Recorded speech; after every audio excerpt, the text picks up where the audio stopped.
Welcome back, everyone, to the finale of the NSE UK Splatoon University League, the winter edition of 2025. I am Conroe, and I am joined again by Pat for the losers final now. We're into the top three. Anarchists just beat Portsmouth Paladins 3-0 in the winners final to get to the grand final, and we are going to find out who joins them between Portsmouth Paladins and Tentacle Nuke Inkbound. Yeah, the Tentacle Nuke Inkbound, they've had a great season with two exceptions. Two teams have beaten them. It's the Portsmouth Paladins and the Anarchists.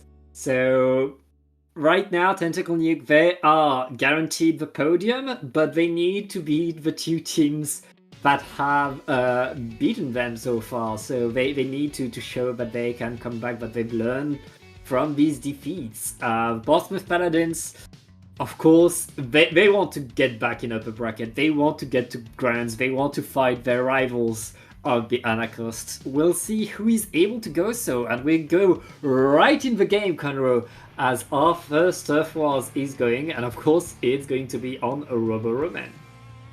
Yeah, Robo-Roman, if just in case you just joined us, Portsmouth Paladins picked this map as well for game one against Anarchists, and they won there, so they certainly have a plan in place. J-Blast sticking with the Nautilus as they did against Anarchists. Sarge is bringing out a vanilla try, actually, the one with Inkjet. That's the best weapon in the game, and I say so. I just like that weapon, but yeah. Slight bias. It's not a weapon you see too much, especially in Turf War, but yeah, great to see. No changes, I don't think, from what Paladins ran here before, and they are making the better start against Tentacle Nuke Inkbound with 3 players down already. It's just Egg on the Reflux, who is doing their best to stay alive, and they are doing a really good job of staying alive. They stayed alive for a long time there, but the Ink Storm from J-Blast is just too much for them, and they do get taken out. But it's a very convincing start from Portsmouth Paladins, who absolutely just want to get straight back to that grand final. Yeah, right now Portsmouth very much taking control of the map. Rem going in, winning the Julie's duel, and winning more even with that. Like, that is non-stop acting, non-stop action, non-stop power on the side of Portsmouth, who are very much keeping Tentacle Nuke in their spawn. Tentacle Nuke still fighting to get back in there, and Rem is still dancing around, unable to jump away. Yeah, they jumped to a teammate who I think... I thought that jump was getting camped. It wasn't. 1496 was at the top, and Rem just jumped to the bottom layer. But they're still just going to shark. They're still just going to shark and wait for Egg to drop. And now Egg is in trouble because they have a Tetra shooting at them, and they get taken out. And Tentacle Nuke are really going to have to learn to deal with Rem if they are going to win this game. Anarchists did a good job of it last set, and it is a very good test for teams' coordination. Can they deal with a Tetra that is just going to keep jumping in and keep running at you? And so far, Tentacle Nuke Inkbound are struggling with that. It is just green on the blue, so they have to just kind of hold as much as they can. They're going to jump back into the BR bomb, though, very well placed. And once again, Tentacle Nuke have a player disadvantage. Portsmouth Paladins back into pushing forward over and over. Tentacle Nuke in this last minute trying to get back in. They have the advantage of the range thanks to that heavy splatling right there, but that splatling needs to set themselves into mid. Oh, they died to a bomb! That is going to cost them with 30 seconds left into the game. The Paladins are fainting all around, and look at that, they're pushing forward once again. Yeah, it's the same as before. Tentacle Nuke Inkbound really have to win the next team fight, and Egg is the furthest one pushed up, and they've got a reflux, so I don't know how that's going to go for them, and they do get taken out, and now they've lost 2 players as a BR comes out from Luca on the pro. J-Blast pushing up with the Naught, just really trying to seal this one. I think it's already a done deal because Tentacle Nuke Inkbound just keep losing players. Another convincing performance from Portsmouth Paladins on Turf War Robo-Roman. Wow. And that is one of the most one-sided Turf War games at the end, at least, that we've seen, I think. That map is just painted one single color. That's a huge victory for Portsmouth Paladins. I mean, that's their map, I guess. That is their map where they are so strong. And after that upper bracket finals that they got. Has to feel a bit good to be able to win so commandingly. But now we're gonna go to Tentacle Nuke's counter pick. We'll see if they're able to find some momentum right now.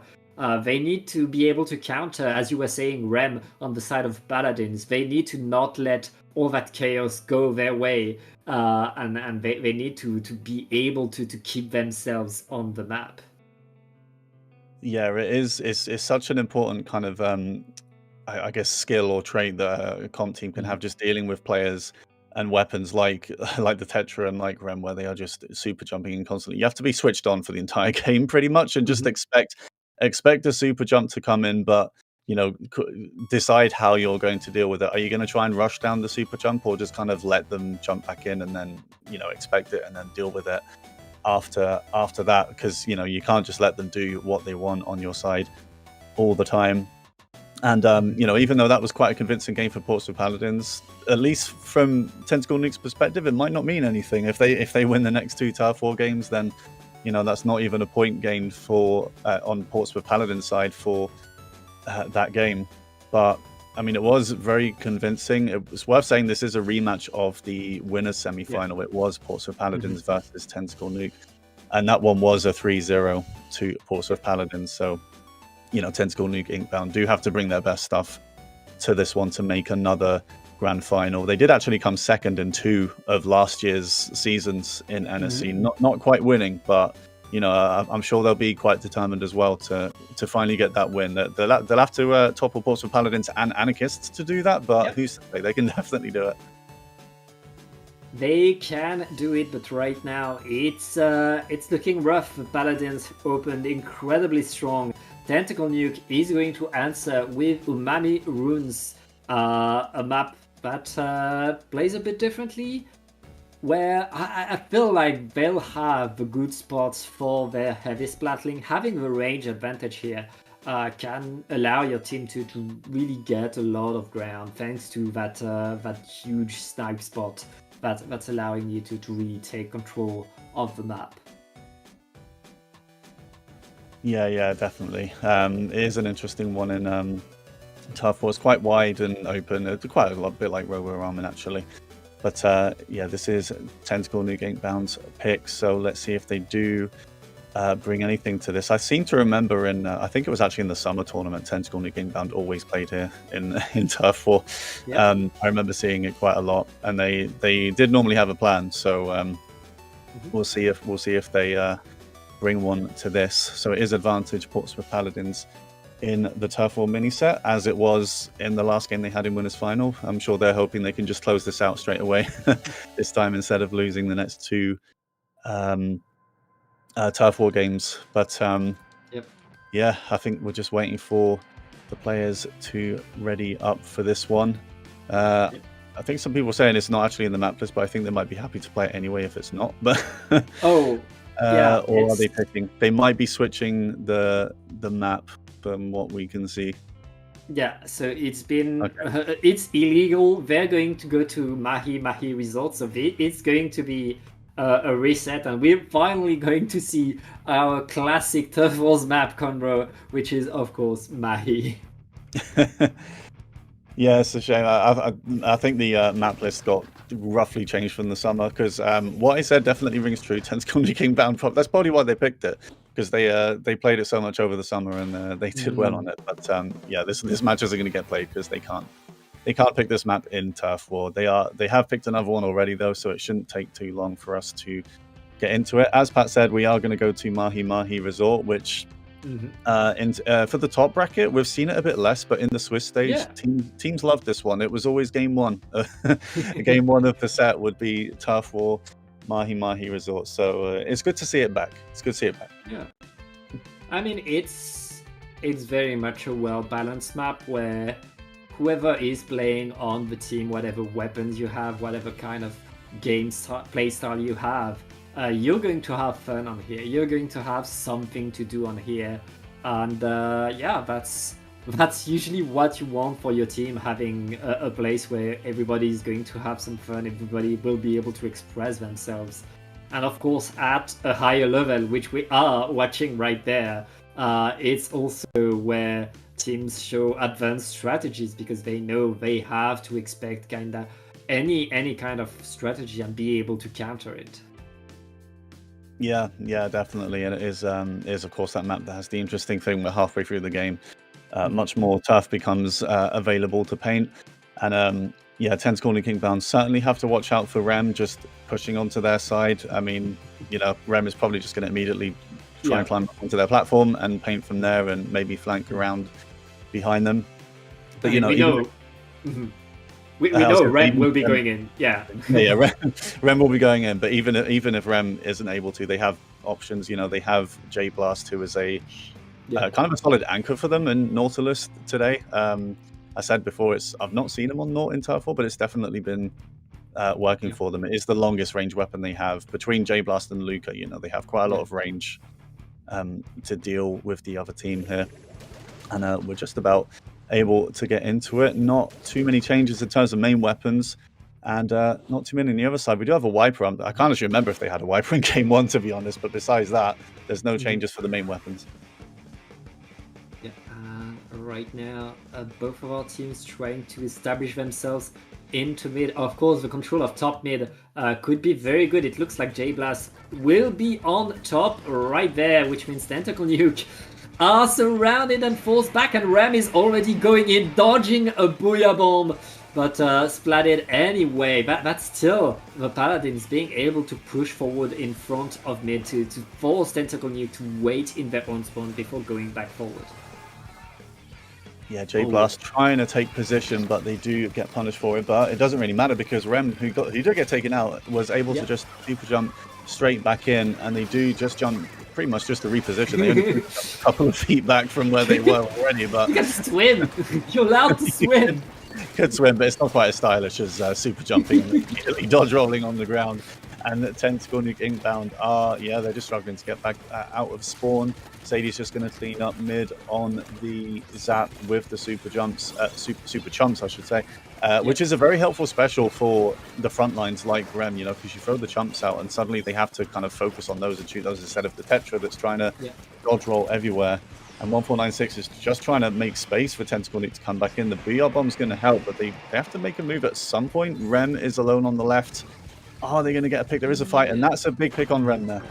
Yeah, exactly as the water level is dropping, suddenly the game is changing. And Tentacle Nuke have a foothold in mid. Can they use it though? J Blast is going to win the Nautilus duel and put themselves on top and forward once again. I guess we can expect right now Paladins to retake a lot of control and prepare a lot of paints, especially with more jumps going in. That's Paladin still very much taking control of this map. Yeah, definitely. That's an important pick on Sadie, though, the main painter for Force of Paladins, but Egg isn't able to follow up. Instead, Rem gets a pick and is possibly about to get another one. Out comes the Reef Slide, still not able to get anything, but it was a big help for the teammates there. 2 players down again on Tentacle Nuke Inbound. They basically just have to hope and pray that they win at the next team fight here and have enough time to paint, because Rem is just comfortably sitting on the right, and they've lost 2 players again, and that could well be game at this point, Pat. Yep, right now, still a lot of control, a lot of presence for the Portsmouth Paladins. Tentacle Nuke trying to paint. There is so much orange on this map, Conroe. And Tentacle Nuke, getting a few splats, will be able to get back into mid. 3 down, but it might be too late, Conroe. They need to paint as much as they can. They throw everything they have. I don't think it's going to be enough. I can't imagine it would be, unless that spawn paint. No, it doesn't. It's easy. I keep mentioning the spawn paint on Force of Paladin side, but it never matters. But yeah, there were about 10 seconds left in the game when Tentacle Nuke Inbound won that fight, and it was too much to do by then. There was far too much of the map in Portsmouth Paladin's favor, and that is going to mean that they take the Turf War mini set and win the first point in the set overall before we go to the ranked modes. But yeah, honestly, until the last 10 seconds, that didn't play much differently from the first game. I feel like Portsmouth Paladins just knew what they were doing, and they were on top most of the time. If there were 20 seconds more in the game, maybe Tentacle Nuke Inbound would have had time to come back, but yeah, it was just far too late for them at that point. Yeah, exactly. We finally saw Tentacle Nuke being able to win the fight, to get the push, which is important, which they are going to need to be able to do going into the rank modes. But for now, right here, it is 1-0 for the Portsmouth Paladins. And Tentacle Nuke, a team that can fight, a team that can push, but needs to do it for a whole game, needs to do it and get the points from it. Yeah, they need to find something to do in the ranked modes here. So it's different rotation from the winners final. We're going to go to Rainmaker first for this one. And I think they've picked a map already. I think they've picked Scorch Gorge, which is another one we've seen quite often. The teams really seem to like Scorch Rainmaker. We've seen it a lot. So yeah, we'll have to see what plan Tentacle Nuke Inkbound has. I can imagine at least Egg is going to switch off the Reflux and maybe go to the Dread, which they are a very dangerous Dread player. So I can imagine that happening at least. But besides that, I'm not sure. J-Blast probably going to go back to the Blasters again for the ranked mode because Nautilus does seem to just be a turf war pick for them. Yeah, I hope Tentacle Nuke goes back to the heavy splatling, to be honest, because especially on Scorch Gorge, having the range advantage can solidify your team, give you a lot of safety that you wouldn't have otherwise. And in Rainmaker mode that is very, very volatile, having that safety, having that range can allow you to really slow down the opponent whenever you want and be able to control the pace of the game, which is something Tentacle Nuke has been struggling with in that game, especially on Mahi Mahi, where they switched to the Nautilus, which made sure that they had to be in every fight because of that. Yeah, I can see that being a decent pick for them there if they wanted to go back to that. It's just as long as they don't let Rem kind of run at them with the Tetra, you know. I mean, with a Spatling at least on Scorch, you can certainly take positions that will make it easier. You have the high platform, which most of us call Snipe, I guess, which is underneath the kind of the cage on this one. It is Rainmaker, of course, so the objective is going to move and players are going to have to move with it, but it is a very fast-paced mode, which, I mean, on paper might suit Portsmouth Paladins for how they've been playing, but Tentacle Nuke Inkbound, no doubt, are going to switch up the playstyle now, and Jason has entered the game. We often see that Tentacle Nuke Inkbound, Jason is kind of their captain/coach. They probably have the most comp experience of anyone, and they are on the splatter shot, and I think that's going to be a big help, Tentacle Nuke Inkbound, because they do need some more aggression here. Yeah, splatter shot can have the bombs. Bombs are always useful in Rainmaker, and of course Bazooka can shut down a push with a single shot on the opponent's Rainmaker. But right now, the Paladins are getting a bit of control, are winning a few more fights, and are going to grab the Rainmaker, get themselves to the checkpoint, get a trade though, because of that blaster, of course. Tentacle Nuke able to slow things down, but with 2 players down, they won't be able to hold the checkpoint for long. Paladins get through it, and they're gonna get the repop as well. Yeah, they're going to get the checkpoint. They're probably going to gain a few more points if someone wants to pick up the Rainmaker. They've tried to push forward for more picks first, I think, but that may have backfired here because Tentacle Nuke Inkbound have been able to clean up. And they're still running a bit of an interesting combo with Tentacle Nuke because they basically have 2 backlines between the Heavy Spatling and the Rapid Pro. And of course, the Dread is kind of slow as well. So if Rem is able to get in, they might really struggle to deal with that because they have 3 quite slow weapons, and they have picked up the Rainmaker finally. It's luck with it, and 2 players down now on Tentacle Nuke. It's actually just the 2 backlines left, so I don't know how Zaid gets a nice pick, and they are able to stop the Rainmaker. They need to get rid of Sadie and J-Blast. J-Blast the last one, but they get 1 pick and they get taken out. Pretty much a wipe out there, but it is a push to 32nd point. No, it's not a wipe out. Rem was able to jump in. Never mind, it's not a wipe. It was a wipeout, but they super jumped in time, and Rem is getting more and more splats. The push is still going.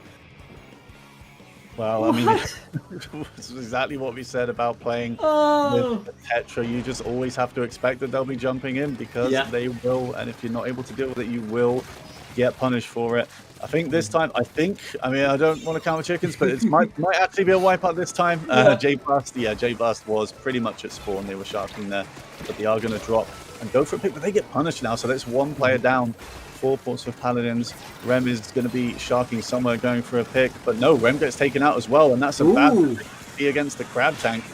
Egg being missiled here, just trying to keep the Crab Tank going at least so they can get the checkpoint, but they're not able to for now. Are they going to be able to follow up and get the burst?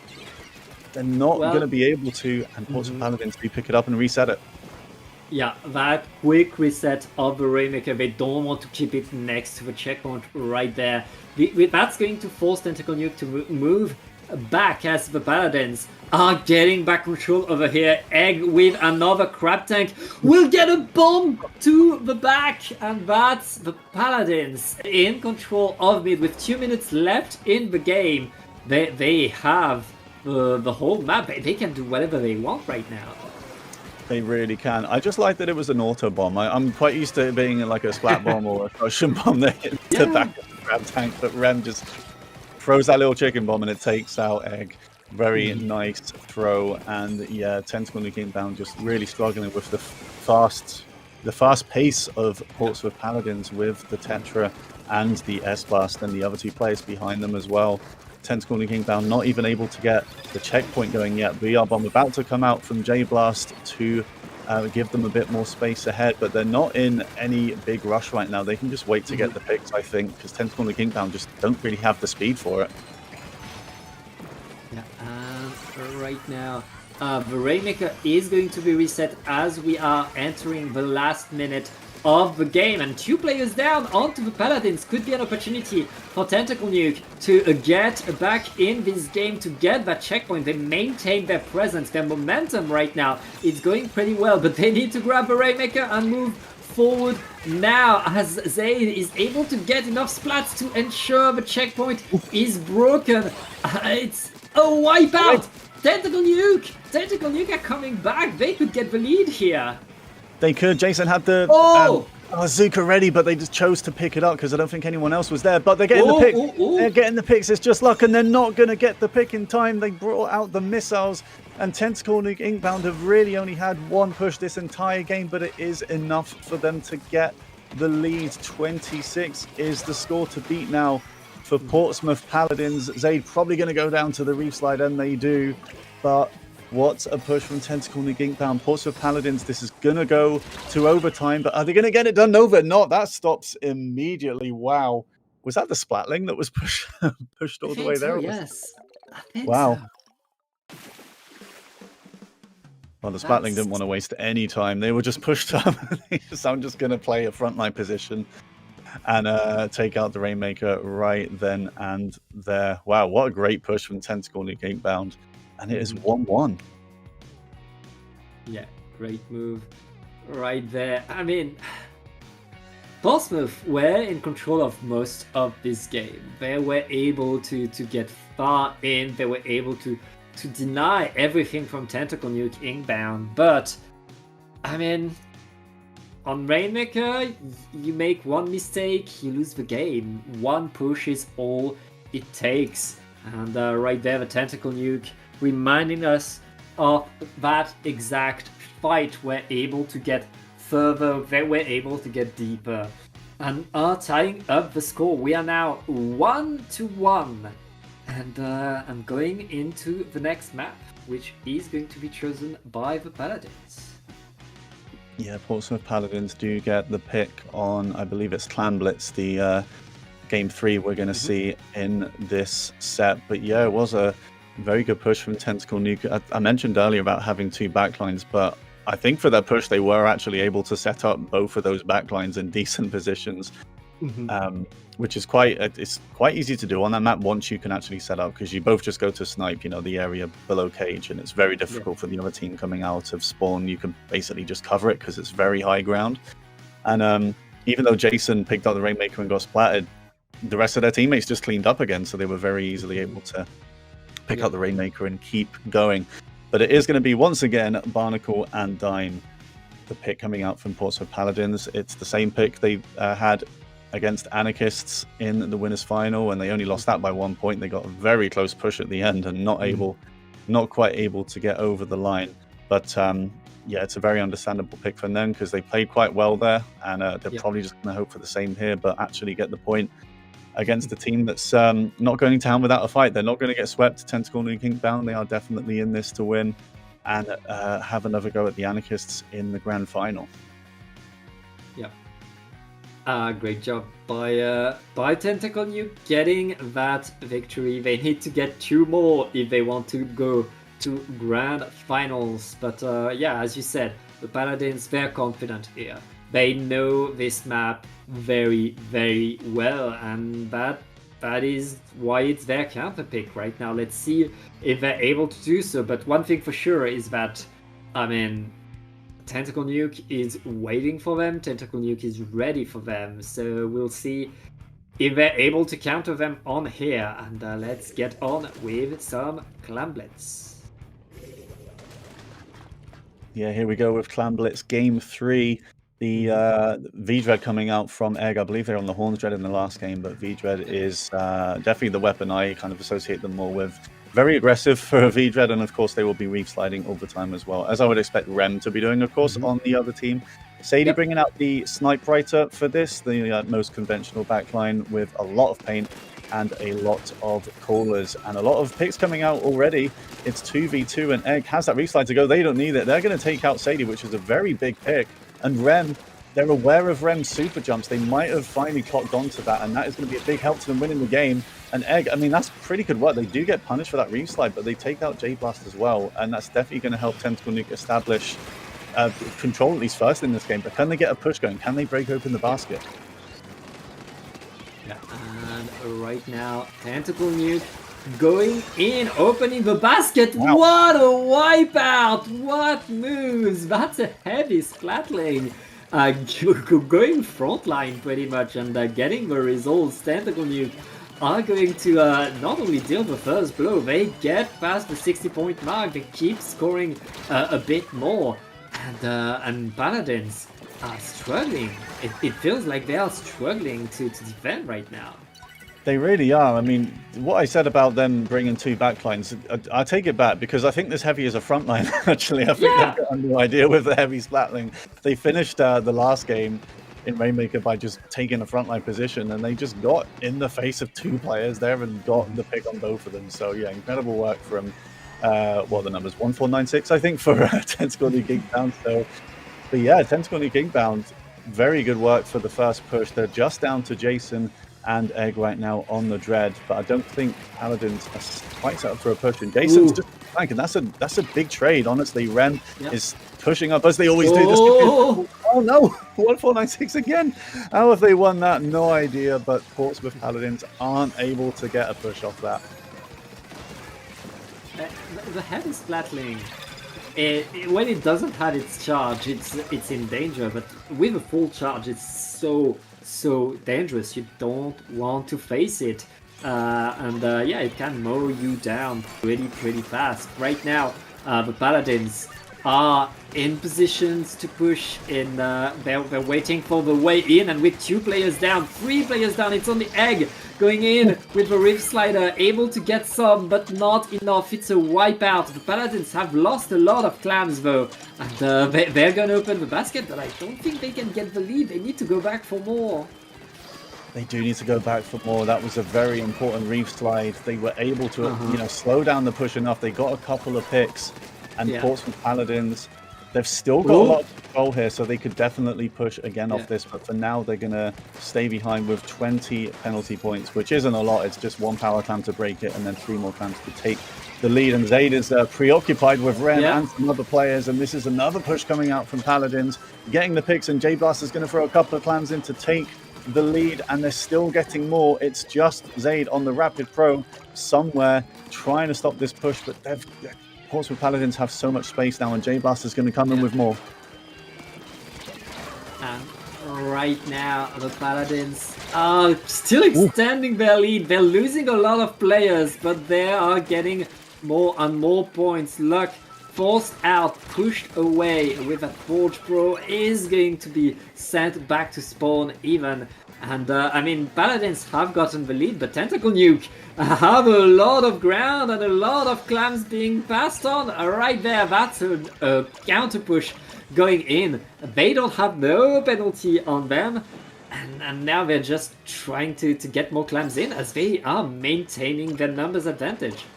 They are, and they get the Whoa. power clam in. Rem was too far behind that power clam carrier. And once again, this Splatling is just top left, putting so much pressure on Ports of Paladin's side. 2 more clams. I think they're going to do it here. They can throw these 2 in, and they do. Tentacle Nuke Inkbound with a huge push there to not just take the lead back, but to close out the game. 2-1 to Tentacle Nuke Inkbound. 1 more game, and they will essentially score an upset here and make the grand final. Yeah, I mean, when we started this stream, the Portsmouth Paladins were undefeated in this season. And right now, they are on the verge of being eliminated from the tournament in 3rd place. Both Anarchist and Tentacle Nuke Inkbound. I guess both of these teams prepared to face the Paladins because they were the team to beat the team. To prepare against the team to lab, to understand. And right now, the Portsmouth Paladins are back to the wall. If they lose another game, it would be their last. Yeah, it will be. They are definitely backs against the wall, and they have not been in this position the entire season. Just suddenly tonight, they lost the first game tonight, and they're potentially going to lose the second, and then that'll just be the tournament for them until the spring edition. But we are going to go to tower control, and of course it is Portsmouth Paladins pick. And once again, they are going to pick Inkblot Art Academy as they did against Anarchist. And again, it was very close against Anarchist. They really Anarchist only really took control towards the end, so it's definitely an understandable pick.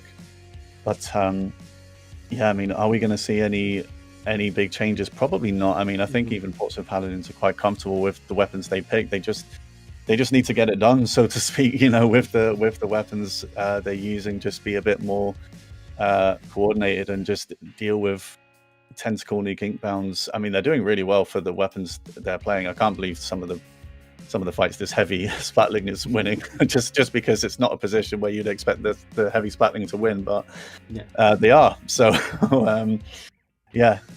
Portsmouth Paladins have to win 2 games in a row to get another chance at the Anarchists. So yeah, it's a very exciting losers final here. Yeah, for sure. And the Portsmouth Paladins, as you were saying, they're sticking to the plan.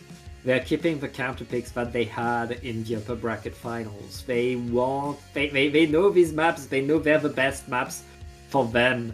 And right there, Tentacle Nuke are already waiting. Paladins very much knowing, okay, we need to go to the maps we know how to play. They're facing losing, so might as well go to the most familiar that they can, even if it's the map they're already lost on today. Yeah, I mean, I guess it didn't turn them off Barnacle and Dime.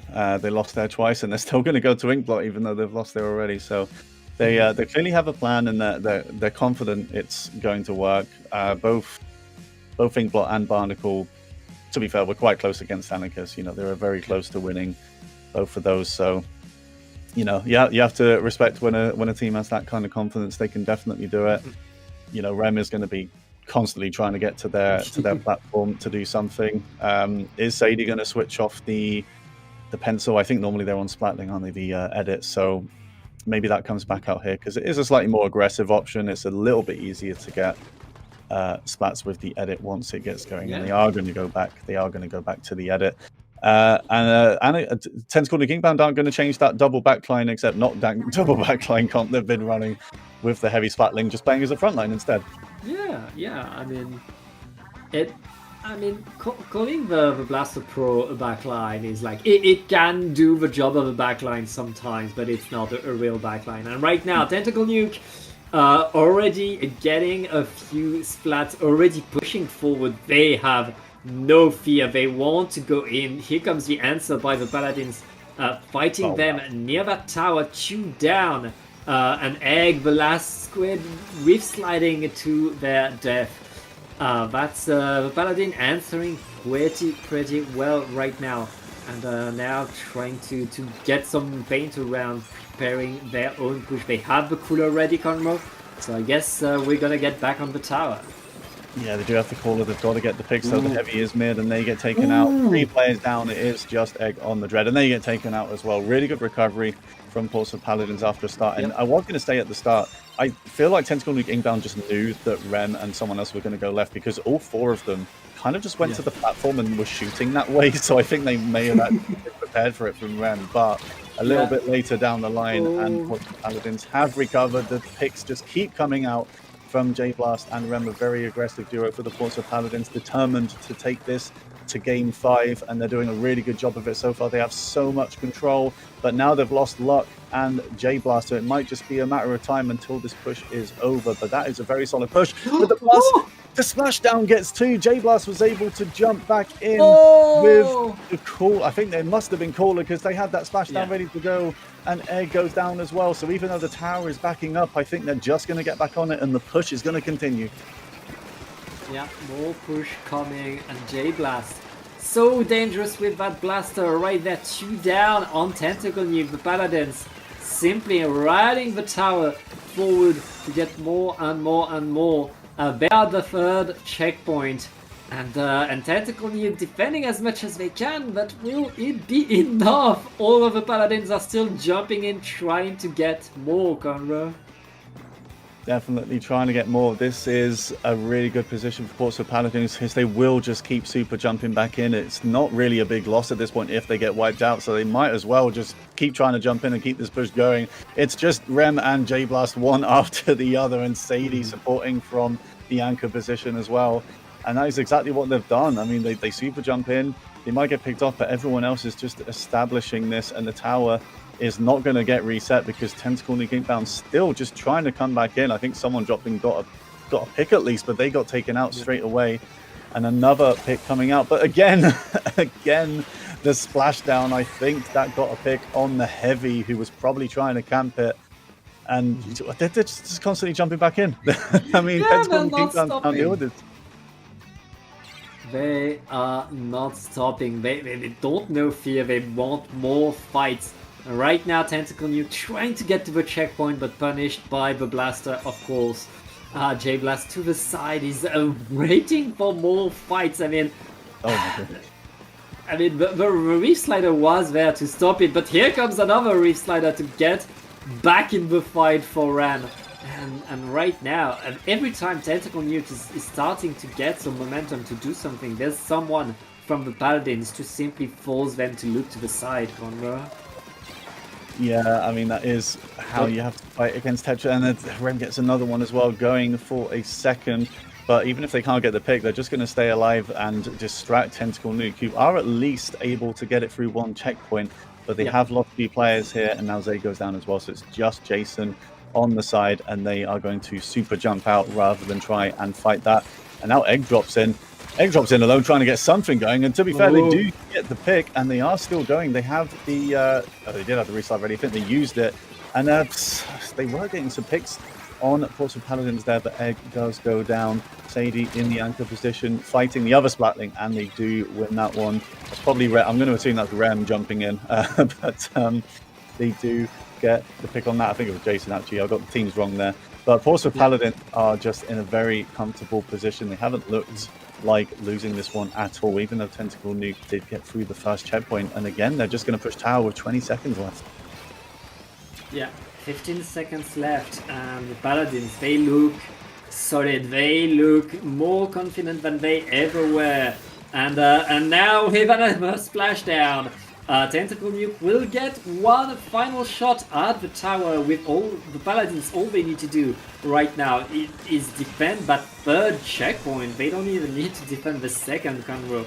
And right now, Tentacle Nuke doing whatever they can, going in, getting into the fight. Egg is going to miss though. Oh, the splashdown. Oh wait, no, that was a Reef Slider. Oh my goodness, what's happening? What's happening? What? Everyone just went down again, except for Jason. What has happened here? They're so close to taking this lead back. Oh! Come back in, 6 more points. Egg goes down. It's just Oh! Zaid. Oh my goodness. How did that happen at the end? I mean, I saw a splashdown come out from 3 J-Blast, who points. must have been close to the tower, but they weren't quite on it, and they got picked off, I think, as they tried to climb on the tower. And it was just pro versus pro for a minute there. Everyone got splattered except Jason and Luck, and they had a team fight, and Jason won it. I mean, that was wow. That was so scary for Portsmouth Paladins. They almost lost after all of that. Now that's what you call too close for comfort right now. That 3 points was all that separated these two teams in the end. The Tentacle Nuke was so close to getting the comeback, and the Portsmouth Paladins still alive, but very much bleeding, sweating, scared of what this Tentacle Nuke can do at any second. They know they're not allowed to blink, they're not allowed to make a mistake, because Tentacle Nuke are waiting for them at every single corner. And I mean, Portsmouth Paladins had built a lead throughout all of this game, and thankfully so, because I mean, that could have been the end of it. Yeah, it really could have been. I mean, it did look like Tentacle Nuke were forming a solid push at the end. That was just after the team fight. All 3 teammates of Jason's just coming back in. I think luckily on the side of Portsmouth Paladins, their wipeout was just about staggered enough that they could just, there was someone able to come back in and deal with those super jumps as well. It was just absolute chaos. I really thought, you know, because I mean, Portsmouth Paladins, they only had one special that might be considered, you know, a GG special in tower control, which was the Booyah Bomb on the Pro, but I don't think they had it ready. I think that was the issue. So they weren't really sitting back. They were just taking the fight at the end there. They did live the longest, to be fair. It was Luck and Jason who just had a 1v1 on the tower. But yeah, it did almost cost them, just the lack of that special to really probably would have killed off the game for Tentacle Nuke Inkbound, but they were just about able to recover enough, and they're going to have to recover mentally and emotionally after that one, as we are going to go into game 5 in the losers final to decide which team is going to go into the grand final, and we are going to go to Urchin Underpass for the Splat Zones game. Yep. Our first Splat Zones game of the night, and we go to Urchin, a map that plays so differently from any other Splat Zones. This is the Splat Zones where people usually ditch the backline and favor the Dapple Julies quite often. This is how bitey this map is, how much scrap you're gonna have. And yeah, we'll see how these two teams do. Not much of a change in terms of comps between these teams, but let's see how these players will be able to fight. Wait, that's a double bucket for Tentacle Nuke. It is a double bucket, yeah. Jason is I know Slosher is one of their main weapons, and I definitely kind of understand the pick here. Slosher is good here, and 2 players down. The 2 aggro players down for Paladins, and suddenly that's pretty much all of their aggro gone, because they have, besides that, a edit, well, they do have a pro as well, but I'm not sure where they were at the start of that. And yeah, Tentacle Nuke starting this one really well. I was going to say it's an understandable pick as well with Egg on the Dread. It's a very good map for both the Dread and Reef Slide, of course, just to flip the zone back over very quickly, and they've pushed it down to almost 50 already. Rem is trying to go in just to get a pick, and now J-Blast is going to get punished for that splashdown. It worked well for them last game, but so far this game it has not. And Tentacle Nuke Inkbound are really taking this to Portsmouth Paladins, who are 3 down again. This could well be game. They've pushed it down to 30. Sadie's desperately trying to get something going. Are they going to be able to, though? This could be game pat straight away. They're so strong right now all around the zone. The Booyah Bomb forced them to move back, and here comes the Reef Slider to paint, but the Reef Slider is not enough.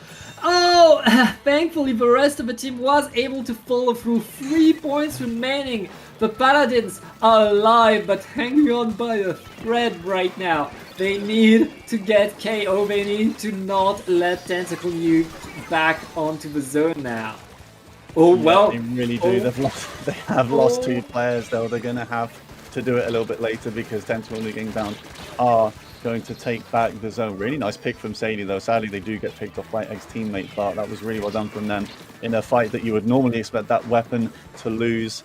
And Portsmouth Paladins just trying to come in together. Of course, they know that they're against the Dread with Reef Slide, so they're really just gonna have to push up once they have control and get the picks, so that they can't just use Reef Slide on the zone. They do take control back for now. Really nice pick from Luck there. And they're going to have to just push up and go for a few more. They are cooled right now, Tentacle Nuke down, so there's not too much punishment, and that is a nice pick. I think Rem is trying to flank on the 2 buckets there, but suddenly 3 players down again on Portsmouth Paladins, and they lose Sadie on the Splatling as well. So again, it's just Tentacle Nuke bound to have made a really strong start to this game, taking control of the zone. Rem trying to flank, and the Reef Slide comes out, and it is 2 down for Tentacle Nuke. Yeah, Paladins still in this game, still able to get a few good splats. That's 3 down on Tentacle Nuke Inkbound as the Portsmouth Paladins are finally being able to move forward. Look at Rem being so far up right there and winning the fights as well. The Paladins have control of the whole map right now, no penalty. And it's suddenly the Tentacle Nuke Inkbound that's struggling to get back forward. It is, but they can't let Egg on this Dread drop to mid. They have dropped to mid and they have a Reef Slide ready. They are not able to punish it, but it doesn't flip the zone. The Reef Slide doesn't flip the zone, and suddenly Tentacle Nuke on the back foot. They're really trying to take this zone back, but they can't. 3 players down. 3 players down. Pretty much a wipeout. Portsmouth Paladins.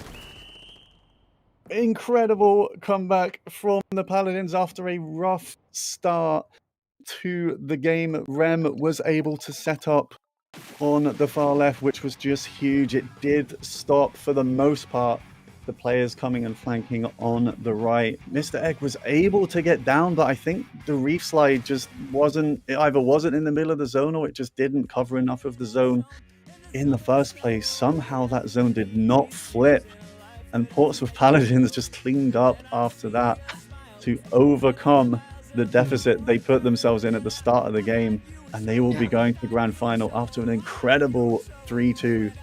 Yeah, I mean, the Paladins, they were expected to win this set, but they barely survived it, scraping their way back to a victory. 3-2. They were down 2-1 at some point, but they pulled through. They got it, and I mean, what a victory for them, which means we are going to go to grand finals, where we will see what is going to be very much the classic of this NSE winter season. It is, of course, going to be the Portsmouth Paladins going against the Anarchists. Yeah, it will be. For the 4th time this season, these 2 teams will play against each other. 2 of them have gone to Game 5. Winners final was 3-0 to Anarchists, so Portsmouth Paladins probably going to come back to this one with a plan. It will be there won't be a bracket reset. Instead, it will be a best of 7, and Anarchists will automatically take Game 1.